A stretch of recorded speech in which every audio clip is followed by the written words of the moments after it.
पूर्व कांग्रेस सरकार को छत्रछाया सारा देश में काय विस्तार करथिबा वक्फ बोर्ड रो एक छत्रवाद उपरे लागिब लगाम। संशोधित आईन को नहीं विरोधी अभियोग और दाबी को सम्मान जणाई संशोधन बिल रो पूर्णांग जांच पई जेपीसी को विधेयक पठैछंती मोदी सरकार।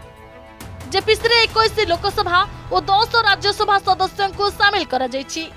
शुक्रवार केंद्र संख्यालघु व्यापार मंत्री किरण रिजिजू लोकसभा रे जेपीसी पई 21 जणिया सदस्यों नाम तालिका घोषणा करिसेंती।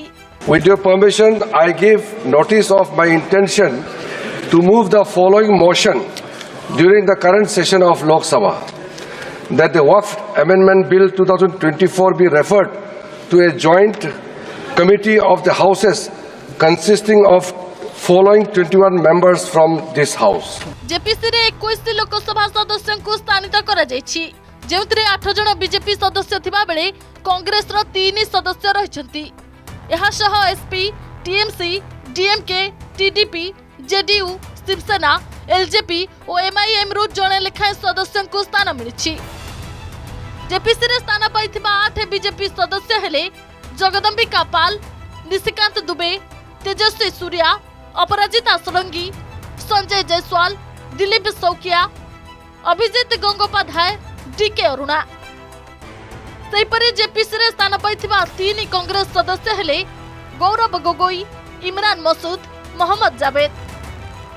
एहा सहित Maulana Mohibullah Nadvi SP, Kalyan Banerjee TMC, A Raja DMK, Lavu Shri Krishna Devarayalu TDP, Dileshwar Kamait JDU, Arvind Sawant Shiv Sena UBT, Suresh Gopinath NCP, Naresh Ganpati Mhaske Shiv Sena, Arun Bharti LJP, Asaduddin Owaisi AIMIM को जेपीसी रे स्थानित करा जायछि। देखिए, वक्फ बोर्ड संशोधन विधेयक लाया गया ताकि मुसलमानों के बच्चों को आगे आने वाली जो पीढ़ी है उसके साथ न्याय हो सके और वक्फ बोर्ड ठीक तरीके से काम कर सके, कुछ लोगों का जेबी संस्थान बनकर नहीं रह जाए।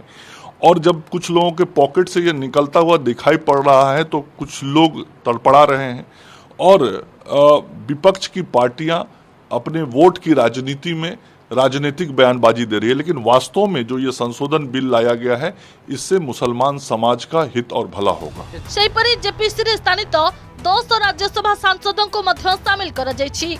कमिटी रे ब्रूजलाल, डॉक्टर मेधा विश्राम कुलकर्णी, गुलाम अली, डॉक्टर राममोहन दास Agarwal, Syed Naseer Hussain, Mohammad Nadeem ul Haq, B Vijay Sai Reddy, M Mohammad Abdullah, Sanjay Singh, doctor धर्मस्थल वीरेंद्र हेगड़े रहिसंती। देखिए, वक्फ बोर्ड के अंदर जिस तरह से वक्फ बोर्ड को अभी तक जिस तरह की ताकत दी हुई थी, जिस तरह की पावर्स दी गई थी, कानूनी पावर्स दी गई थी, कोई तुष्टिकरण वाली सरकार ही ऐसा कर सकता है। देश के अंदर शायद तीसरे स्थान पर है जो सबसे बड़ी प्रॉपर्टी जिसके पास है वो वक्फ बोर्ड। जमीन सबसे ज्यादा किसके पास है? वक्फ बोर्ड। सुनते हैं दिल्ली का अगर 3 बार साइज लिया जाए तो वो वक्फ बोर्ड के पास है। केवल यही नहीं, एक मुस्लिम समाज के अंदर केवल एक ही वर्ग का पूरा कब्जा वक्फ बोर्ड में होना, ना किसी महिला को वक्फ बोर्ड में लेना, ना ही दूसरे वर्गों को अंदर लेना। अब इसको तब्दील करा जा रहा है, इसमें महिलाएं भी शामिल होंगी, दूसरे वर्ग के लोग भी शामिल होंगे और प्रॉपर्टी केवल सीधे वक्फ बोर्ड के नाम हो जाना। और अगर वक्फ बोर्ड उसको कोई आदेश पारित करे तो उसको दूसरे किसी कोर्ट में आप चैलेंज भी नहीं कर सकते। अनेकों उसके अंदर खामियां थी और जैसे मैंने कहा कि तुष्टिकरण वाली सरकार ही ऐसा कर सकती थी और इसको लोकतांत्रिक तरीके के अंदर सही कानून के अंदर तब्दील करना बहुत जरूरी था और वही इस नए बिल के अंदर लाया गया है। विरोधी प्रबल हंगामा मध्य गुरुवार लोकसभा रे वक्फ संशोधन विधेयक आगत करथिले केंद्र संख्यालघु व्यापार मंत्री किरण रिजिजू। जो वर्ग को वक्फ बोर्ड रे आज पर्यंत स्थान मिली नहीं सेमानंको हक देबा उद्देश्य रे एही बिल अणा जायतिबा केंद्र मंत्री स्पष्ट करबा परे भी विरोधी मुह बंद होई नथला। जेपीसी दाबी रे अटल रहितले विरोधी। सरकार मध्य जेपीसी गठन करी विरोधी को मुह तोड़ जवाब दैछंती। Bureau report, Argus news. जदि आपंक आम भिडी भल लगा तेब आम चैनल को लाइक, शेयर और सब्सक्राइब करने को जमा भी भूलु नहीं।